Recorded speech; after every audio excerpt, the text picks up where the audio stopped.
Hi, this is John Wood with Extraordinary Mission. You ever had to plant a tree? It can be challenging, finding fertile soil, making sure it has enough sunlight and water and nutrients, making sure it grows straight, protecting it from wind and storms and predators, and ultimately having the patient perseverance it takes to help that tree develop deep roots and bear fruit to the world.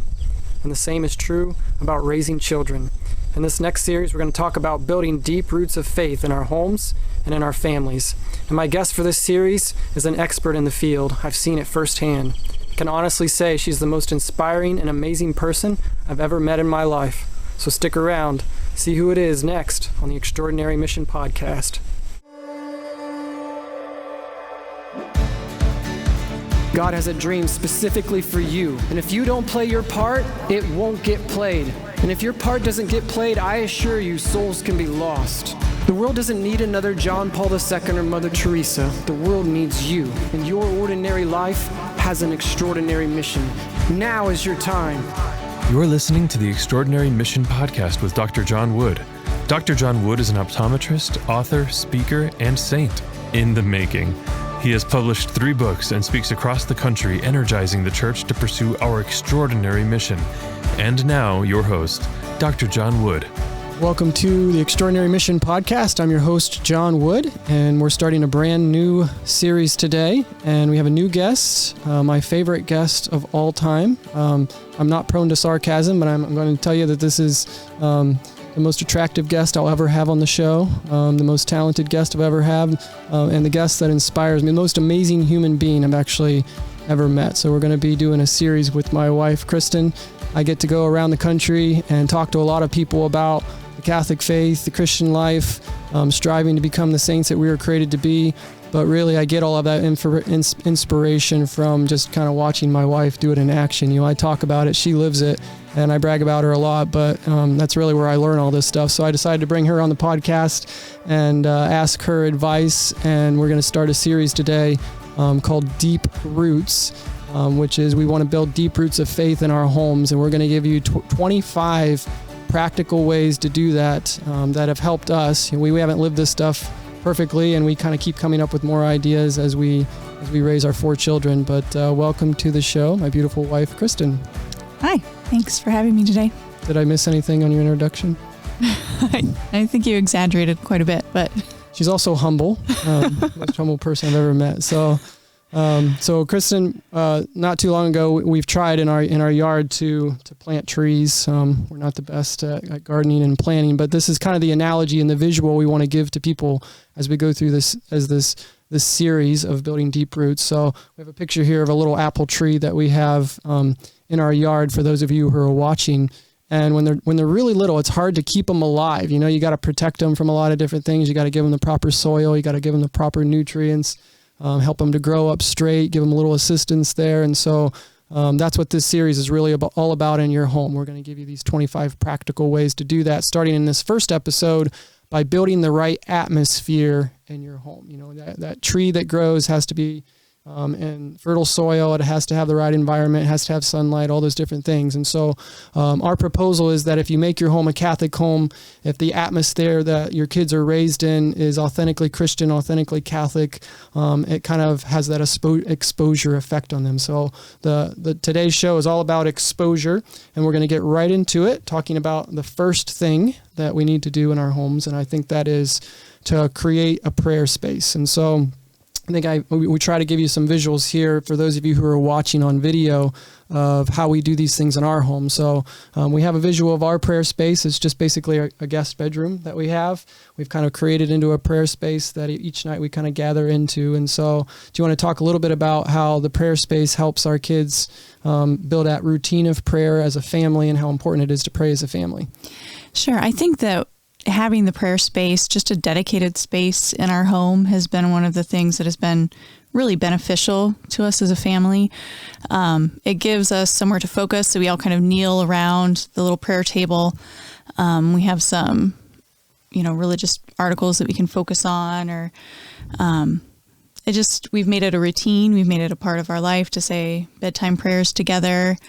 Sometimes in the morning, usually we start our day with daily mass, but if there isn't a mass that day or whatever, we'll do morning prayer in our prayer room. I just think it shows the importance to our kids that we're making this a priority. We're going to set aside space in our home for prayer. And it doesn't have to be an entire room. It could just be a corner of the room or just something designated where we know, hey, it's prayer time, and the kids know this is where we're going to go to pray. And that bulletin board is really helpful too. One of the board members of Extraordinary Mission, Lindsay Karen, she creates these lots of different things and sent me these ideas. And so up there on that board, we can put prayer intentions, we can put pictures, visuals. There's a really sweet old lady in our parish who passed away a couple years ago, but she's so sweet, and she's always giving us the things she got in the mail, just little religious cards, those things you get in the mail. Well, she saved all those, and she would give them to our family because she loved our family. And so we kept those, and we'd put them up, and each month we changed that prayer board. We put different pictures up there. It helps the kids focus, helps them learn their prayers, and it gives us something to kind of focus on, candles and those different things. So that's our prayer space, and I think it's important. That's the foundation you want to build for your families, to have that prayer space. So number 2 is baptism candles. And so this, I think, is something that is kind of dear to our hearts. Both of us, we do the baptism ministry at our parish. I think that the best time to reach parents is when they first become parents. They have this miracle of a new child, and the liturgy and the rite and the sacrament of baptism in the Catholic Church is one of my favorite things. And my wife, Kristen, you teach Catechesis of the Good Shepherd. You teach the second graders, and it's really all about these visuals. Like, what does all this stuff mean? Like the water, the oil, the chrism, the light, they all have these meanings. And so when our kids get baptized, they get a candle to represent the light of Christ. And so talk a little bit about that light, what it represents, and how putting that candle up instead of just storing it in a box can help hold us accountable to keep the flame of faith alive in our kids. Right. So I think, in our generation, I don't know, I'm sure that my mom got a baptism candle, when I got baptized, and it got put in a box, put in a cabinet somewhere, and was never found again. So to just have your baptism candles out as a reminder, baptism is the most important sacrament. It's where you're becoming a member of the church, where you're being adopted into God's family. So by displaying it, it's kind of like, we're proud that we're members of God's family, that we're his sons and daughters. So not only are we part of, our own family, we have a bigger family, the church family, and the light is just such a powerful symbol with all the darkness that we're surrounded with in our world. Just to remember that we have Christ's light burning in our hearts. And yeah, I like the light analogy. Obviously, I'm an eye doctor, and the illusions of light, and how our kids are supposed to be light in a dark world, and how that just the words that the priest or the deacon will say during the baptism, that this child is a child of the light, and this light has been entrusted to you, and to keep the flame of faith alive in their hearts. And so as we put these up, and and we put up all of our baptism candles. Now, this isn't Kristen's original baptism candle. My mom is, she's crazy organized, and she still had my baptism candle from when I was a baby. And so this is my original baptism candle. But all of our kids have theirs up, and I've created these little baptism candle holders that have our initials. They also have the date of our baptism, because later we'll talk about how we want to celebrate that baptism anniversary. And so just having this at our prayer space for me is really helpful, reminding me, it's kind of scary as parents. It's our job, our duty to keep the flame of faith alive, our mission to help these kids get to heaven. And so we really encourage you to put the baptism candles up someplace, and then you're going to light those candles on the anniversary of baptism. So display your baptism candle. That's advice number 2. Moving on. Number 3 is to put a crucifix everywhere. So at our wedding, we received a crucifix. In fact, we have the picture of that for those who are watching. I think the crucifix, and every time we go to a wedding, we buy a crucifix as a gift. So if you invite us to your wedding, you're going to get a crucifix, because I think it's a perfect symbol of love. It's the perfect symbol of marriage. It's God's favorite analogy of for us, his love for us as bridegroom and bride, and we are the bride of Christ as the church. Jesus Christ is the bridegroom. We're the bride. So that picture, that image, that crucifix, it's just so powerful for your kids to understand who God is. And again, we're not just trying to teach them a faith and teach them a catechism. We're trying to help them fall in love with the God of the universe. And that, when I look at it, I'm like, wow, the God of the universe loves us. In his eyes, we're worth every drop of his blood. And so just reflecting on that, I think, is powerful. So talk about, the influence I think the crucifix can have, just putting it up in your home.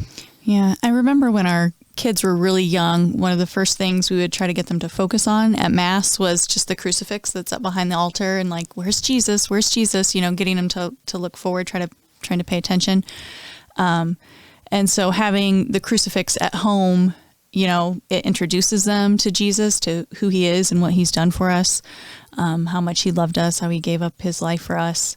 And it's just a constant reminder. It's not something that's tucked away. It's something that we have, in every room of our house, especially the bedrooms, at nighttime. Like it feels more safe to know that Jesus is there watching over you. And of course, he's always there. He's not physically there on the crucifix, but it just gives you that reminder. Yeah, and a lot of times Protestants, say, you Catholics, why do you keep Jesus hanging on the cross? He's raised from the dead. And I love what Brant Petrie, the theologian, said about this. And in my mind, it's kind of like that's saying, why do you keep your wedding picture up? You're already married. We have our wedding picture up on our TV stand. Well, I don't ever want to forget the day that we got married. It was one of the greatest days of my life. So it's the same thing, that image of the crucifix is the image of a wedding, where God wed himself to his bride, the church. And so we want to have that constant reminder up everywhere. And so there's a great organization down in Florida that I've utilized at a lot of my events and talks called freecrucifix.org. They got a little overwhelmed, but it's an amazing ministry where they were trying to get a free crucifix in every home in America. They're absolutely beautiful crucifixes. Right now, they are so backed up, they're not taking orders. But if you go to that website, keep an eye on it. I think they're trying to rebuild it. They're trying to raise enough funds where you can go and you can get those crucifixes. And so we really encourage you to put the crucifix up everywhere to remind your children how much God loves them and inspire them to give that love back to God, to sacrifice their lives, to give everything for him. So number 4, put the mission everywhere. So this is a kind of a staple of my ministry, an extraordinary mission. Traveled across the country the last 6 years. Everywhere I've gone, I've handed out free wristbands. And the wristbands, they say, become a saint, be not afraid. And that's kind of the staple of this podcast, that we're called to be saints. That's the extraordinary mission that we want for ourselves, that we want for our kids. And growing up as an athlete and growing up, trying to accomplish specific things, it's known that it's really powerful to put your goal up, what it is that you want to accomplish. And so, Matthew Kelly gave us this advice, and we've put that up everywhere. So, all over our house, we have on the bathroom mirror, we have it on our snack cupboard, it's on our television, it's on our refrigerator, it's on all of our screensavers, it's on, when we turn on these cell phones in our pockets, it's right there on the screensaver, that those words, become a saint. So do you think that's had any influence on our kids? Sometimes it's hard to tell, but what are your thoughts? You're with them a lot. They're home all day. Do you think they notice those signs? Do you think that mission is getting through to them in any way? I would hope so. Yeah, like you said, it's on the bathroom mirror, it's on the snack cupboard, it's on the refrigerator. All of our kids wear their wristbands, except maybe the youngest. It kind of falls off her a lot, but so I think it's definitely something, it's something we say at prayers every night. We pray, to become a saint. So just a reminder of having them around the house to remind us that all of our decisions, and to remind them too, so. And you're a math teacher as well. You have a degree in high school math education, so you'll be proud of me. I did the math, and since we do say that each night we end our prayers, make us saints, Lord, no matter what the cost, our kids will have heard that 6,500 times by the time they graduate from high school. So we want that repetition's powerful, helping them understand our dream for them is to become saints. And, I have a book out called Where There's a Will, There's a Way. It's a true story about a track season in my life. And understanding the mission of becoming a champion, becoming a saint kind of go together. And I was giving a talk about sports close to my hometown a couple months ago, and one of my high school friends texted me after my talk because I challenged them to try your best, let God do the rest. That's the theme of the book. That's kind of what my mom always told me of how to become a champion, and I realized that's how you become a saint too. And so he texted me this picture of what his kid made. He's probably, he's 10 or 11 year old. he's a Notre Dame fan, I think. And you know how Notre Dame has the play like a champion today sign when they go out on the field. They tap that sign to remind them that we're supposed to play like a champion today. So this kid made this sign. He put it above his door. It said, try your best, let God do the rest. And at the bottom, he signed it John Wood's mother, which I thought was kind of cute. I'm sure my mom isn't the first person to give that piece of advice, but it did give me an idea, and we did do that ourselves. We made. I've gotten into wood burning, and I like to burn things into wood, and so I've started to make these little signs that say, "Try your best, let God do the rest," and at the bottom it says, live like a saint today. So we put that right above our door, and as our kids go outside, when they leave for the day or wherever they're going, they're supposed to go and they're supposed to tap that sign to remind them to live like a saint today. And again, that's part of putting the mission everywhere. And so hopefully that'll have an effect on them, because it's really about making choices, right? We want our kids to make good choices. So how is having that goal on their mind going to help them make good choices? Right. So, I mean, whenever they're making a decision, they just have to ask themselves, is this going to help me live like a saint today? Is it going to help me be who God wants me to be, or is it not? So, yeah. And so that's our proposal is the best way to live is to try to become a saint. And if we want our kids to be happy, healthy, and holy, we need to teach them to make good choices. And the good choices is this going to help me become a saint? So if we can get that across to them, they're going to make a lot more good choices than bad choices. They'll still make bad choices, but they'll understand, my goal and mission is to become a saint. I need to do better each day. So that, I think, is really important and powerful. Something that anybody can do is put that mission up all over your house and see what kind of effect it has on your kids and the decisions that they make, and yourself too. Holds us accountable, especially when you're reaching in the snack cupboard and that stupid sign is right in your face. All right.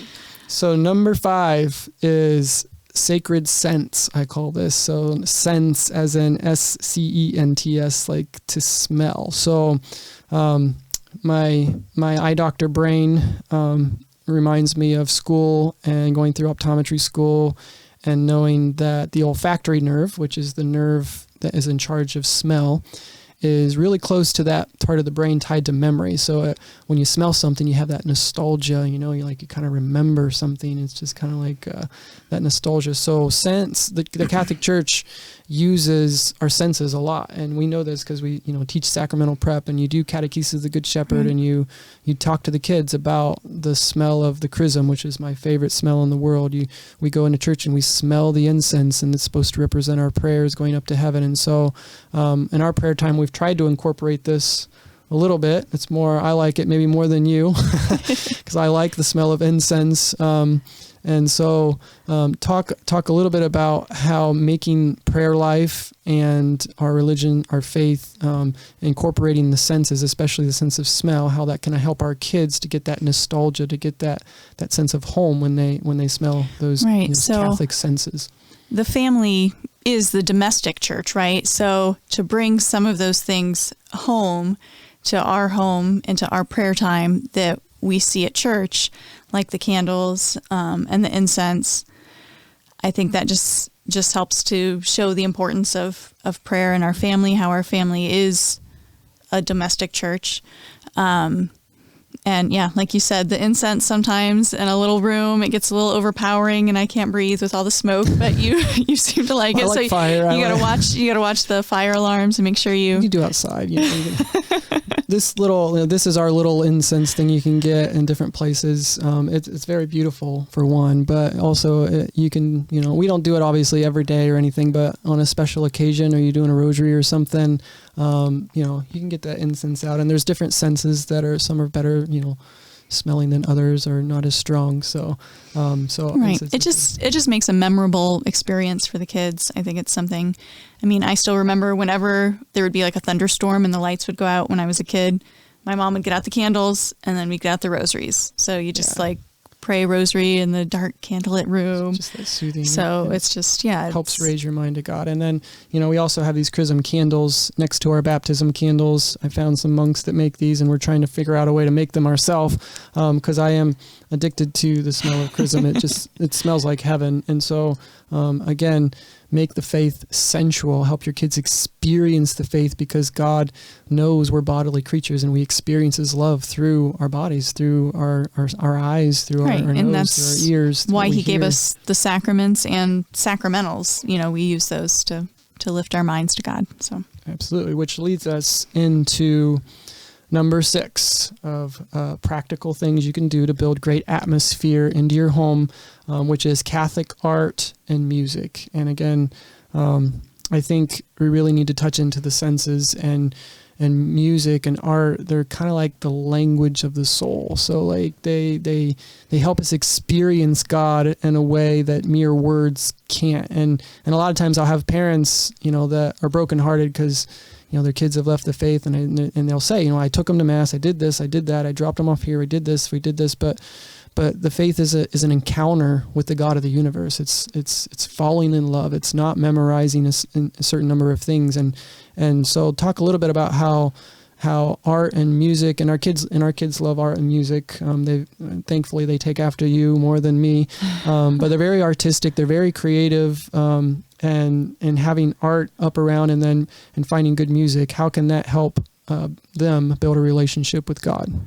Yeah, I think, like you said, Catholic art, it can just make the saints, it can make Jesus, Mary come alive for them, because they can feel kind of removed, kind of far away, like, God in heaven, Jesus up in heaven, like they're not really there. So if you can have like a concrete picture that you can look at, and there's so many beautiful pictures of art of saints, it can make them seem more real, bring them down to earth for the kids.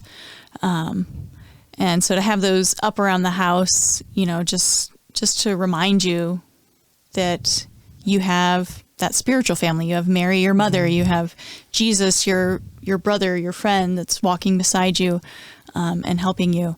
So, and then our kids just, I think also letting them express their art and express, like at prayer time, we might have a prayer journal that they can draw pictures in or write poems or songs. And they've done all that, and it helps to make it more real. It helps them to express their love for God. Yeah. So. And our kitchen wall next to our Last Supper thing, you've created these little frames that open up, and so the kids are constantly creating new pieces of art, and you're kind of displaying that in a way that I think is really powerful for them to see that. And so at Easter they have these beautiful things up right now as of the resurrection. As we record this at the end of the Easter season, we still have those images of Easter and resurrection, and so I think not only displaying the art but helping them build that sense of wanting to create the art and create and make great things, because God is creator first. He was creator. He created the world, and he put that creative sense in us so that we can create beautiful things, which, just like the great cathedrals, they raise us up to God. They teach us that there's something more than just this life. And so Divine Mercy Art is a great ministry through the Marian Fathers. They've created this, it's really a ministry, and it's really really, really well done art on canvas, but it's all through a ministry that they actually offer it for a very, very, very low cost. So for those who are watching, you can see 2 of the pieces that we have in our prayer room, one of the Sacred Heart of Jesus and the Immaculate Heart of Mary, and the other is one of my favorite images of St. Joseph, the worker, just with Jesus as a little boy.